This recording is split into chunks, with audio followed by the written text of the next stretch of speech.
Previous class we have discussed about velocity of longitudinal wave और हम देखें कि एक longitudinal wave जब solid के अंदर से जाता है the velocity of propagation depends upon elasticity and density given by the formula v is equal to root over of y by rho. Rho is resistance, rho is density, y is elasticity. Young's modulus of elasticity y by rho. ये कौन सा case में होता है? In solids. Solid के case में ऐसा होता है. In liquids it is given by b by rho. अच्छा, थोड़ा इसको ऐसे लिखना चाहूंगा. What is y? y is stress by strain होता है y. सिमिलरली b होता है क्या? Minus vdp by dv. ऐसा फॉर्मूला कब लेते हैं? In case of liquids we take a formula like this. In case of gases के केस में लॉन्गिट्यूडिनल वेव को क्या कहते हैं? Sound. What is sound? Any longitudinal wave passing through a gas is called a sound. ठीक है. जैसे आप कहते हो what is light? Any electromagnetic radiation in visible range is called light. सन से क्या खाली 7 कलर्स निकल के आ रहे हैं? अल्ट्रावायलेट, इंफ्रारेड, कितना सारे फ्रीक्वेंसी के लाइट आ रहे हैं, हमको दिखाई नहीं दे रहा है. जो हमें विजुअल सेंसेशन देता है वो लाइट है. जो लॉन्गिट्यूडिनल वेव हमें ऑडिबल सेंसेशन देता है वो साउंड है. कौन सा है वो? जो एयर मीडियम से जाता है. कोई लॉन्गिट्यूडिनल वेव अगर किसी एक लोहे डंडे पे मार देंगे, लोहे का डंडे से जा रहा है, लॉन्गिट्यूडिनल तो है लेकिन सुनाई नहीं देगा. समझ में आ रहा है? लिक्विड में जा रहा है, सुनाई नहीं देगा. तो सुनाई देगा कब? तब जब ये एयर मीडियम से जाएगा. So sound is a longitudinal wave in air. So for a sound wave also we have seen it was root over of p by rho by Newton's formula, जो कि गलत था. बाद में हम लोग देखे थे, सबको याद होगा.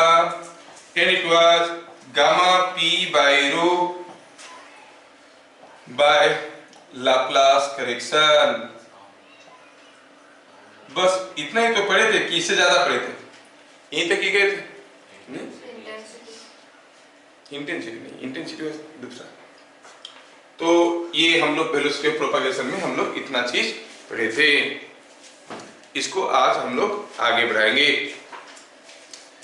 ये हम लोग जानते हैं, आज आगे बढ़ाएंगे. तो अभी क्लास में जो फॉर्मूले में दूंगा उसका डिराइवेशन तो ठीक है, इजी है, डिफिकल्ट नहीं है, लेकिन फॉर्मूला बहुत इंपॉर्टेंट है. सारा एंट्रांसेस में डायरेक्ट क्वेश्चंस आता है. सारा एंट्रांसेस में डायरेक्ट कोई ट्विस्ट नहीं रहेगा, डायरेक्ट फॉर्मूला क्वेश्चंस. तो उसको याद रखना है.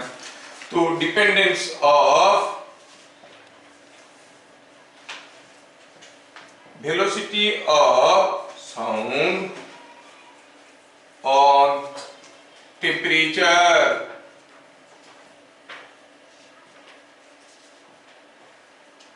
ये इंपॉर्टेंट है. टेम्परेचर के ऊपर कैसे डिपेंड करता है? रिलेशन में तो कुछ टेम्परेचर वाला दिख नहीं रहा है. फिर भी अगर हम कहेंगे, हम जानते हैं form universal gas equation PV is equal to nRT. इसमें n क्या था याद रखो? n was number of moles of the gas, है ना. तो हमें मालूम है कि n is number of moles. अच्छा, v क्या है? v क्या है यहाँ पर? वॉल्यूम. किसका? n मोल्स ऑफ गैस का. v is volume of n moles of gas. ये चीज याद रखना है, वॉल्यूम ऑफ n मोल्स. ठीक है. और बाकी r t p सबको मालूम है. इसमें से पता चलता है कि जो p है can be written as nRT by v. ठीक है. अच्छा, तो वेलोसिटी ऑफ साउंड क्या बनेगा? वेलोसिटी ऑफ साउंड तो हमें मालूम था, गामा p by rho. चलो वैल्यू डालते हैं. Root over of gamma p by rho के जगह गामा बाई रो रखेंगे, p के जगह डाल देंगे nRT by v. Root over rho is density, v is volume of n moles, rho into v is mass of n moles. समझ में आया क्या? तो हम क्या लिखेंगे, सो लेट, अच्छा ठीक है, रो भी इसको ऐसे लिख सकते हैं gamma R T by rho भी बाई एन। देखो मैं कुछ नया नहीं किया हूं, इसी को रीएडजस्ट किया हूं। Rho is density of the gas, V is the volume of n moles, so this is mass of n moles by n, mass of 1 mole, what is that called, molecular weight, are you getting? तो m क्या हो गया, m is molecular weight, कैसे निकालते हैं इसको, molecular weight, it is weight of 1 mole of gas, कैसे निकालेंगे, rho v by n, तो ये बन गया root of gamma R T by M, जिसमें आर क्या है, यूनिवर्सल गैस कांस्टेंट, टी क्या है, एब्सोल्यूट टेम्परेचर, ध्यान रखना ये फॉर्मूला में ये एब्सोल्यूट टेम्परेचर है, एम क्या है, मॉलिक्यूलर वेट। तो किसी एक गैस में क्या होगा, वेलोसिटी ऑफ साउंड, उस गैस का गामा के ऊपर डिपेंड करता है, मॉलिक्यूलर वेट के ऊपर डिपेंड करता है, और टेम्परेचर के ऊपर डिपेंड करता है। समझ में आया? अब आगे बढ़ते हैं, क्या मैं सबको समझा पाया ठीक ठाक? चलिए आगे बढ़ते हैं। ओके आगे बढ़ते हैं। अभी हम देखेंगे कि जो गामा टी बाई एम आया उसमें नंबर 2 में देखो, इसमें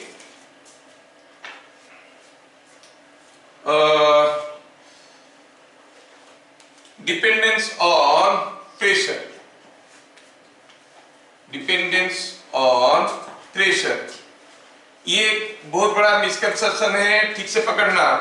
हमें पता चल चुका है कि velocity of sound is root over of gamma P by rho, ऐसा है। तो अगर प्रेशर बढ़ेगा तो क्या होगा, सब बोलेंगे कि वेलोसिटी बढ़ेगा, नहीं, प्रेशर बढ़ेगा तो वेलोसिटी बढ़ेगा, लेकिन ऐसा नहीं होता है। अगर किसी गैस का, मान लो you can take this much sample of gas, इसका प्रेशर बढ़ा दोगे तो उसका वॉल्यूम घट जाता है, वॉल्यूम घट जाता है तो डेंसिटी बढ़ जाता है। सो P बढ़ाओगे तो रो ऑलमोस्ट प्रोपोर्शनेटली बढ़ जाएगा। P को अगर डबल करोगे हो सकता है डेंसिटी ऑलमोस्ट डबल हो जाएगा या 1.99 टाइम्स हो जाएगा।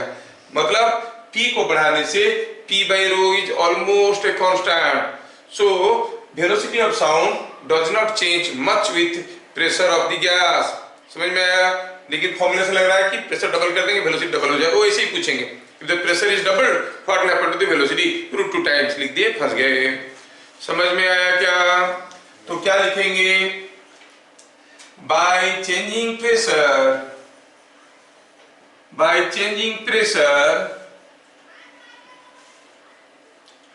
the density proportionately changes. So P by rho remains almost constant.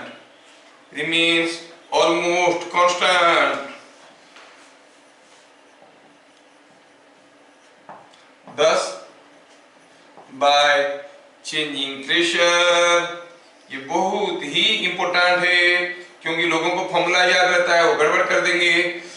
Velocity of sound is not much affected, velocity of sound ज्यादा अफेक्टेड नहीं होता है। ठीक है, ये हो गया पॉइंट नंबर 2।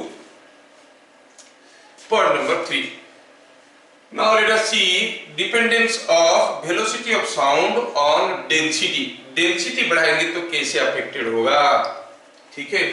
और पॉइंट नंबर 3 में dependence of velocity of sound on humidity.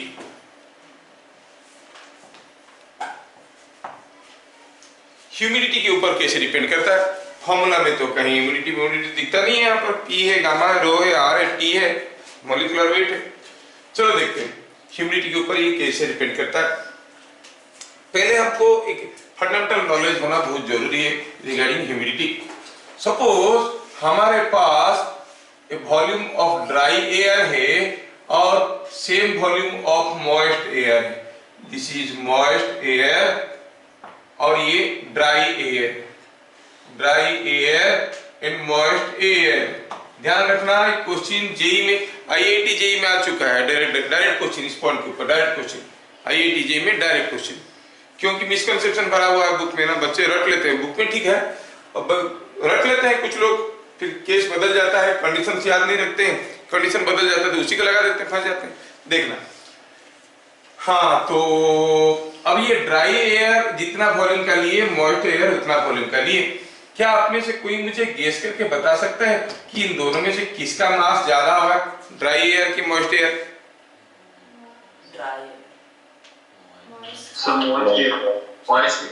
क्योंकि वाटर रहता है ना, हमें लगता है कि वाटर है, पर सोचो तो ड्राई एयर में mostly what you have oxygen and nitrogen, जबकि मॉइस्ट एयर में you have oxygen mostly, nitrogen and some amount of water. Molecular weight of oxygen is 32, molecular weight is 32, that of nitrogen is 28 and that of water 18। तो मान लो कि यहाँ पर दो डिब्बे रखे हुए हैं, दोनों का वॉल्यूम बराबर है। एक में क्या रखा है, copper dust and iron dust रखें। दूसरे में क्या रखें कि इसमें कुछ कॉपर डस्ट है, कुछ आयरन डस्ट है और कुछ सॉ डस्ट है। सॉ डस्ट अंडरस्टैंड ना, लकड़ी को काटते उसके निकलता पाउडर, वो है। दोनों का वॉल्यूम बराबर है। इसमें सिर्फ कॉपर और आयरन भरा हुआ है, इसमें कॉपर है, आयरन है, कुछ सॉ डस्ट है। बताओ कौन सा डिब्बे का वजन ज्यादा होगा? क्योंकि यहाँ पर सॉ डस्ट नहीं होता तो ये कॉपर और आयरन से भरा हुआ होता, तो वजन उसका ज्यादा होता, जैसे ये भरा हुआ है कि नहीं। लेकिन अभी इसमें कॉपर और आयरन को भगा के उसकी जगह कुछ सॉ डस्ट रह गया, तो इसका मतलब किसका मास ज्यादा होगा, पहले वाले का कि दूसरा वाले का? पहला वाला का ज्यादा होगा। दोनों का अगर वॉल्यूम बराबर है, जिसका मास ज्यादा है उसका डेंसिटी बराबर है, तो एवरेज डेंसिटी इसका ज्यादा होगा, एवरेज डेंसिटी इसका कम होगा। क्या मैं सबको ठीक ठाक समझा पा रहा हूं? हाँ, बड़े इंपॉर्टेंट है इसीलिए। अब देखो ड्राई एयर में you have only nitrogen and oxygen, दोनों हेवी मोलिकुलर वेट वाले। इसमें कुछ वाटर भर दिए हो, मोलिकुलर वेट 18 वाला। अगर दोनों बराबर वॉल्यूम का लेंगे तो इसका मास कम होगा, इसका मास ज्यादा होगा। मतलब इसका मास ज्यादा हुआ तो डेंसिटी ज्यादा होगा, इसका डेंसिटी कम होगा। ये समझ में आना चाहिए। तो सबसे इंपॉर्टेंट चीज हमें समझ में आया ये, अगर ये ड्राई एयर है, ये मॉइस्ट एयर है, तो हमें जो इंपॉर्टेंट चीज याद रखना चाहिए, गड़बड़ नहीं करना चाहिए, वो ये हुआ density of dry air is more, remember it is more than density of moist air. Moisture है बोलने से लोग तुरंत उल्टा कर देते हैं, वाटर है हेवी होगा। Water is not a heavier particle, nitrogen oxygen sir even heavier than water. तो सारा बुक में ये अवेलेबल है। जेई वाले क्या क्वेश्चन डाले, जेई वाले इसी फंडामेंटल के ऊपर क्वेश्चन डाल दिए। क्या क्वेश्चन डाले, whose density is more, dry helium और मॉइस्ट हीलियम। और लोगों को आदत पड़ चुकी है, जो गधे थे तो मॉइस्ट दिखने से लिखते हैं, जो थोड़े थोड़े इंटेलिजेंट थे जानते हैं मॉइस्ट होने से कम होता है, ड्राई होने से ज्यादा होता है। तो ड्राई हीलियम का डेंसिटी ज्यादा होगा कि moist helium? But dry helium मतलब only helium, no molecular weight is 4, ये ड्राई है। मॉइस्ट हीलियम में आपको हीलियम के साथ साथ वाटर मिलेगा, तो किसका मॉलिक्यूलर वेट ज्यादा होगा, ड्राई की मॉइस्ट? मॉइस्ट वाले का ज्यादा होगा, डेंसिटी विल बी मोर, क्योंकि हेवियर चीज भर गया है उसमें। लेकिन जो रट्टा मार देते हैं मॉइस्ट वाला कम होता है। जेईआईटी में देखो ये आ गया, किसका डेंसिटी ज्यादा है, जो रट्टे मारने वाले रट्टे मार के आ गए। ठीक है, तो वही चीजों को समझो। हम जब इसको मॉइस्ट कर रहे हैं, किसके साथ मिला रहे हैं, दैट विल डिसाइड कि डेंसिटी बढ़ेगा या घटेगा। तो एक चीज देखिए कि ड्राई एयर का डेंसिटी मॉइस्ट एयर से ज्यादा है। We are talking about humidity. तो क्या पता चला, by increase in humidity, by increase in humidity the moisture content increase, so you say density of air decreases. सोचो, डेंसिटी डिक्रीज कर गया रे भैया, डेंसिटी डिक्रीज करेगा तो वेलोसिटी क्या होगा? v is inversely proportional to the density. नहीं तो क्या होगा? वेलोसिटी बढ़ जाएगा। तो हम क्या कहेंगे? 10 and therefore velocity of sound increases, velocity of sound increases। तो ह्यूमिडिटी बढ़ेगा, वेलोसिटी ऑफ साउंड बढ़ेगा। क्या ठीक ठाक समझ में आ रहा है? ठीक है, ओके, आगे बढ़ते हैं। अब देखेंगे how this velocity of sound depends upon root mean square velocity of gas particles. आप लोग केमिस्ट्री में काइनेटिक थ्योरी ऑफ गैसेस पढ़े होंगे, उसमें आप जानते हो from kinetic theory of gases आपको मालूम है कि जब आरएमएस वेलोसिटी होता है गैस पार्टिकल का, that is given by root of 3RT/m। R हो गया गैस कांस्टेंट, T हो गया एब्सोल्यूट टेंपरेचर, m हो गया मॉलिक्यूलर वेट।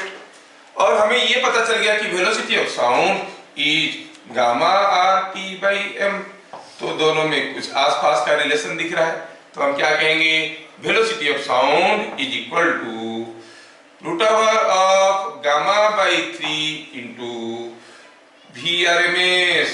तो अगर कोई गैस मॉलिक्यूल का आरएमएस वेलोसिटी मालूम है, we can find velocity of sound in terms of the RMS velocity. आपको क्वेश्चन तो लोग किसी भी रूप में दे सकते हैं, किसी भी रंग रूप में दे सकते हैं, you must be aware of. समझ में आया क्या? चीजें सिंपल है, लेकिन अगर फॉर्मूला नहीं है तो छोड़ के आना।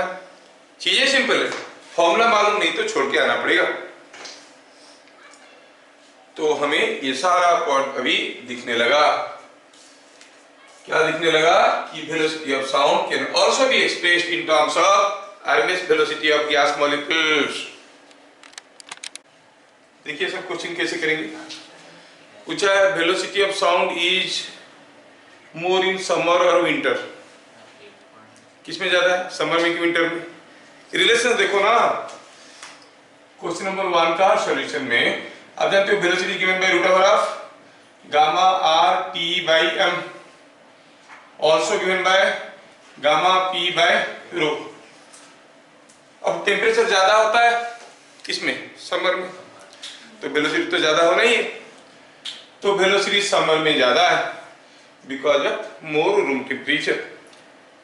और दूसरा रीजन, अच्छा विंटर में ज्यादा मॉइस्चर रहता है कि समर में ज्यादा मॉइस्चर रहता है? आप अगर एक बिस्किट का डिब्बा को खुला छोड़ दोगे, वो क्या होता है? सुबह तक डैम्प हो जाता है, खाने को मजा नहीं आता है, कुरकुरा खत्म हो जाता है कि नहीं? कब ऐसे होता है जल्दी, समर में कि विंटर में?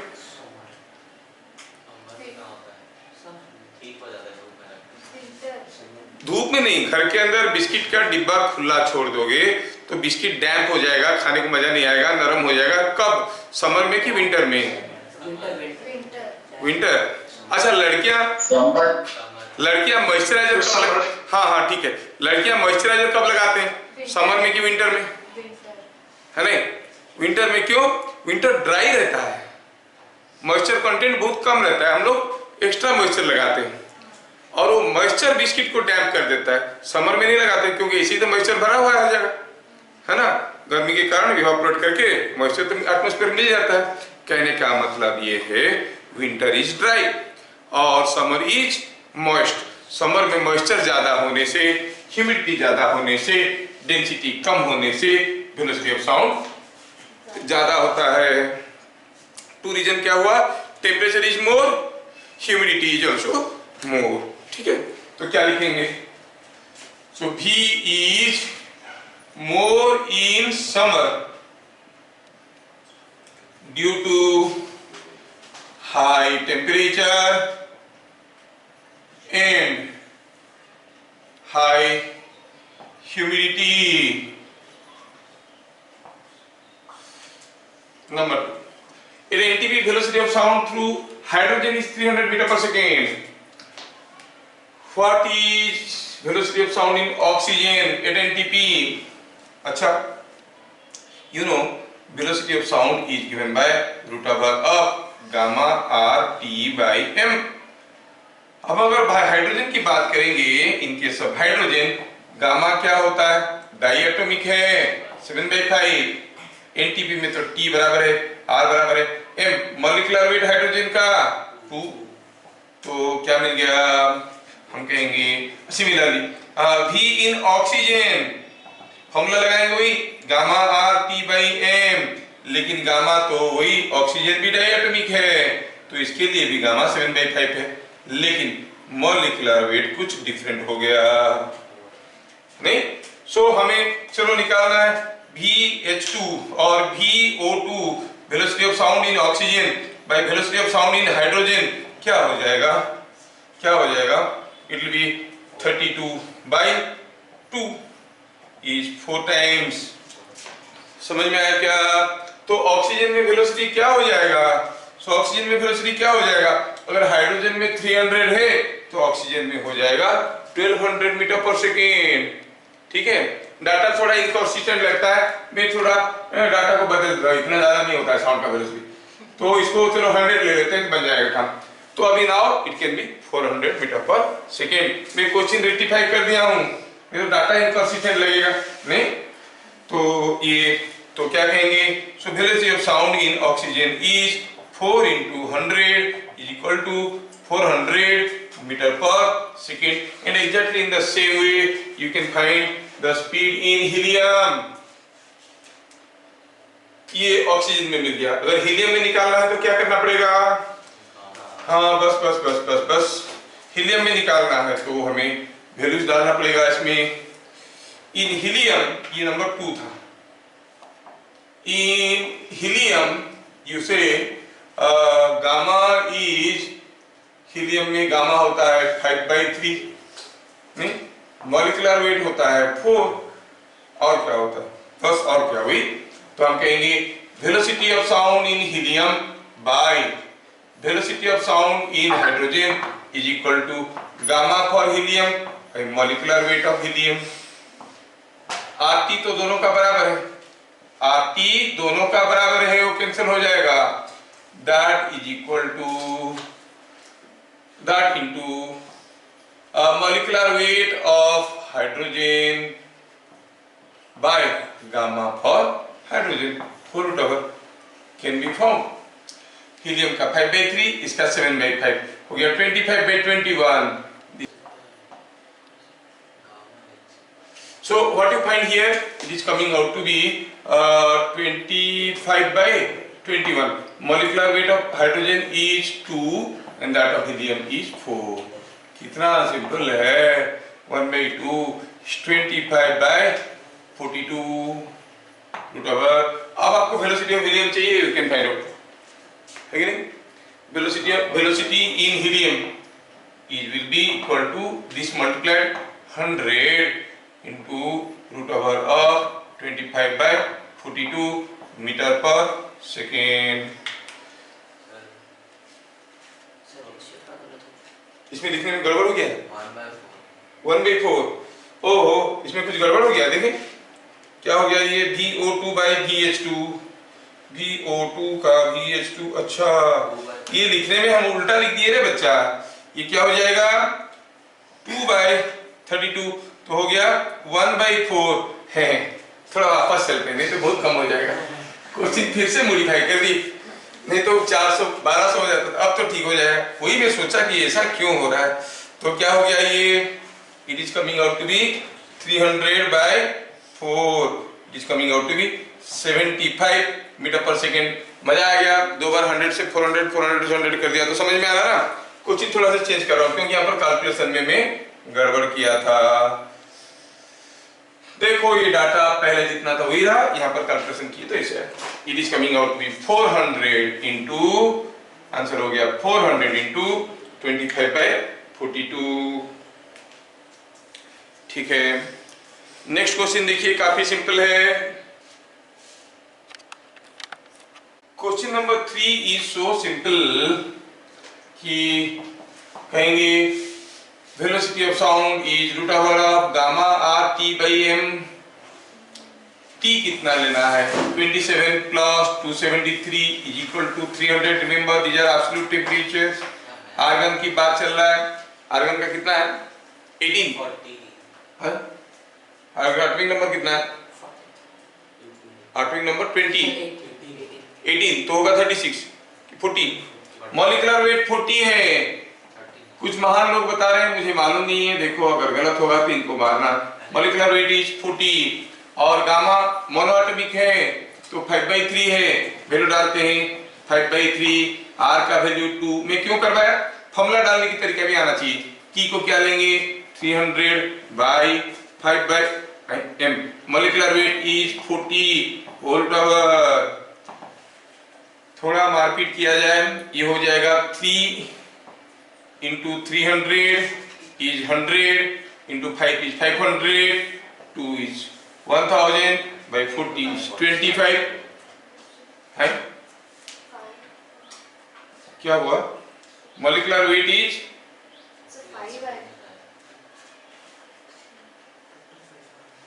क्या? हाँ वही तो, 5 कहाँ से आ रहा है? 25 का रूट ओवर इतना कम आ रहा है। हाँ मतलब हाइड्रोजन तो मतलब इसमें तो आपका गैस जा ही नहीं पा रहा। ठीक है। हाँ सर आर का वैल्यू 2 ही क्यों लेना है? क्योंकि यहाँ पर जो आपका गामा है, अच्छा ये कैलोरी में है नहीं, उसको मोल में करने के लिए 4.2 मल्टीप्लाई करना पड़ेगा, क्योंकि तब जाके हमारा भी निकलेगा मीटर पर सेकेंड में। ये हीट यूनिट में है। देखा गड़बड़ तो वही हो जाता है। हमें आर का वैल्यू क्या लेना है? 4.2 2 into 4.2 जूल्स पर मोल केल्विन। हाँ तो ये हो गया 8.4। आर का वैल्यू को 8.4 लेना है। सबका वैल्यू डाले तो गामा आएगा 5/3 into 8.4 into 300 divided by 40 argon. बड़ा खतरनाक गैस है भाई। अच्छा एक चीज तो समझ में आ रहा है इसमें से कि अगर हम हाइड्रोजन और ऑक्सीजन दोनों को लेंगे at same temperature, which one will be considered as a denser medium for sound? Denser medium किसको कहते हैं? जिसमें साउंड का वेलोसिटी कम होगा, रेयर मीडियम ज्यादा होगा। हाइड्रोजन और ऑक्सीजन एट एनटीपी लेंगे तो ऊपर वाला गामा आरटी तो बराबर होगा। हाइड्रोजन के केस में molecular weight will be less, so velocity of sound will be more. So out of hydrogen and oxygen, hydrogen is a rarer medium, oxygen is a denser medium. पूछने के लिए वो लोग घुमा फिरा के कुछ भी पूछ सकते हैं। ये देखने के लिए आपको समझ में आया कि नहीं आया? समझ में आ रहा है क्या? क्योंकि हाइड्रोजन और ऑक्सीजन दोनों के लिए गामा बराबर रहेगा, एनटीपी में टी बराबर है, आर तो सबके लिए बराबर है। तो हाइड्रोजन और ऑक्सीजन दोनों के लिए गामा टी बराबर हो गया। जिसका मॉलिक्यूलर वेट ज्यादा उसका वेलोसिटी, उसमें वेलोसिटी कम।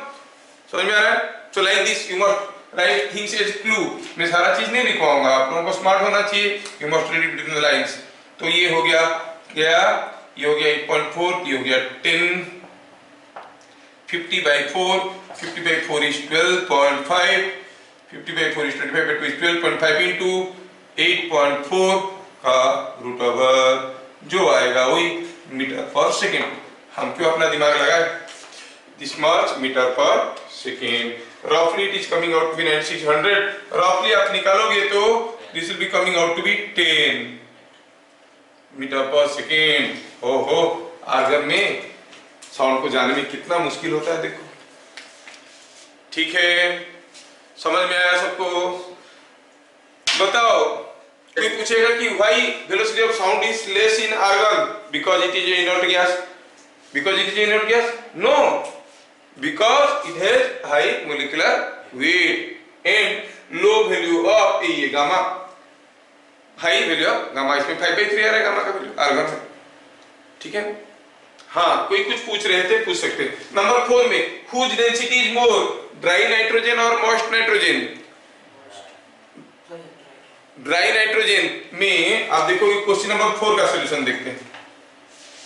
क्वेश्चन नंबर 4 का सॉल्यूशन देखेंगे तो ड्राई नाइट्रोजन में क्या है? Only nitrogen and molecular weight is